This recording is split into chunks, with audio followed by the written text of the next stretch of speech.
لوگ سوچتے ہیں کہ ہم گھر میں قرآن خوانی کرا لیں، آج لوگ سوچتے ہیں کہ گھر میں ہم تعویذ لٹکا لیں، آج لوگ سوچتے ہیں کہ ہم گھر میں سورہ بقرہ پڑھوا لیں تو ہمارے گھروں میں اللہ کی برکت آ سکتی ہے۔ میں خدا کی قسم کھا کر یہ بات ڈنکے کی چوٹ پر کہہ سکتا ہوں، یاد رکھو یہ تصور غلط ہے۔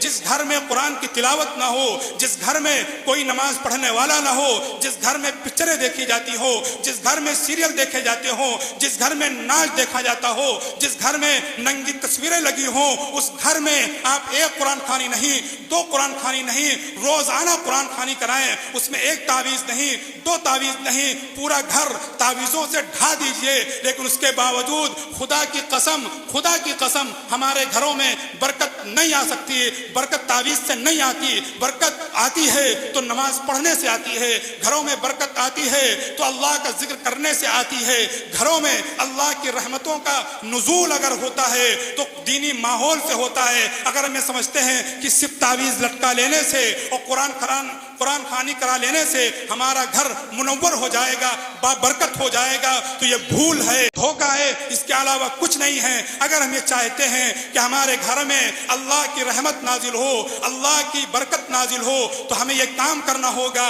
کہ گھر کا ہر شخص نمازی ہو، گھر کا ہر شخص اللہ کا ذکر کرتا ہو، گھر کا ہر شخص قرآن کلام اللہ کو پڑھتا ہو۔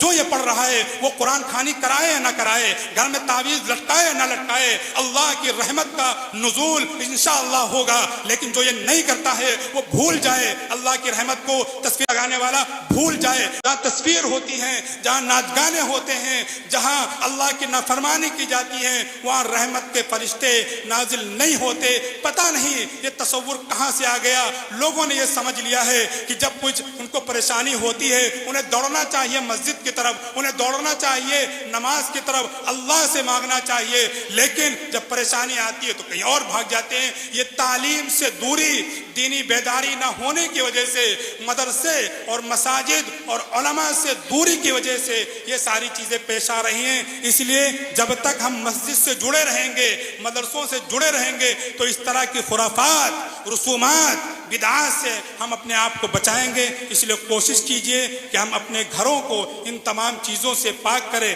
کہ آپ اپنے گھروں کو اور اپنی دکانوں کو اگر بابرکت بنانا چاہتی ہیں تو آج ہی سے یہ نیت ہوگا، تلاوت کا پابند ہوگا، اللہ کا ذکر کیا جائے گا۔ یا تو میں ڈنکے کی چوٹ پر یہ بات کہہ سکتا ہوں، انشاءاللہ ثم انشاءاللہ آپ اپنی آنکھوں سے اللہ کی رحمتوں کا نزول، اللہ تعالیٰ کی برکتوں کا نزول اپنی آنکھوں سے دیکھیں گے۔ اللہ تعالیٰ ہمیں توفیق عطا فرمائے۔